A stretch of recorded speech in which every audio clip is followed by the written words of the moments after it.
As a lawyer, I've made regular comments over the last year or so regarding various matters of public policy, constitutional law, human rights, how we can better hold our elected representatives to account, and the balance between our individual rights versus the rights of the government whenever they're exercising their state powers. Today's comments, however, are more personal since they relate to me as a recovering COVID-19 patient.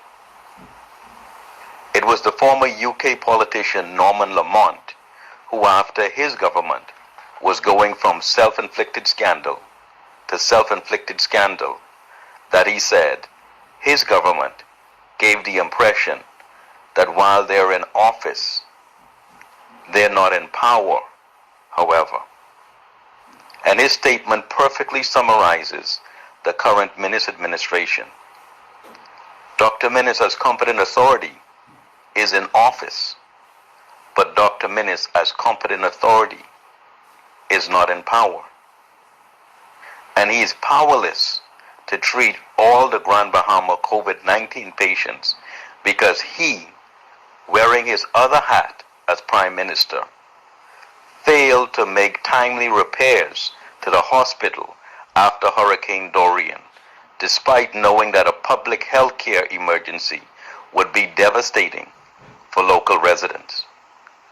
This neglect is scandalous for the following reasons. First, while in April 2020, he was busy asking others whether they had a soul, a heart, or compassion.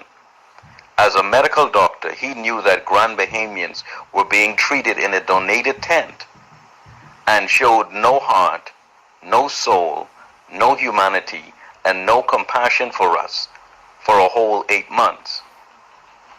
The government's neglect for our hospital is also scandalous because the Grand Bahama MPs, Peter Turnquest, Michael Pintard, Iram Lewis, and Pakeisha Parker, like the priest and the Levite in the Good Samaritan parable, all decided to walk on the other side of the road when they said nothing, knowing that the unfulfilled public health care needs of their constituents. The only MP who spoke up for his constituents is Frederick McAlpine. And the final reason why the government's neglect for the hospital is scandalous is despite Grand Bahamians paying tens of millions of dollars in taxes during the 8 months that the hospital needed to be repaired, the government thought that it was better for them to lose $30 million on the Awalukaya sale than it was to repair the hospital. And while I was fortunate to have a bed for the week that I was there, I must also compliment the professionalism of the doctors, nurses, and support staff at the Rand Memorial Hospital, who literally saved my life. I've been hospitalized in the UK years previously, and the professionalism of our medical professionals is on par with their counterparts in the UK.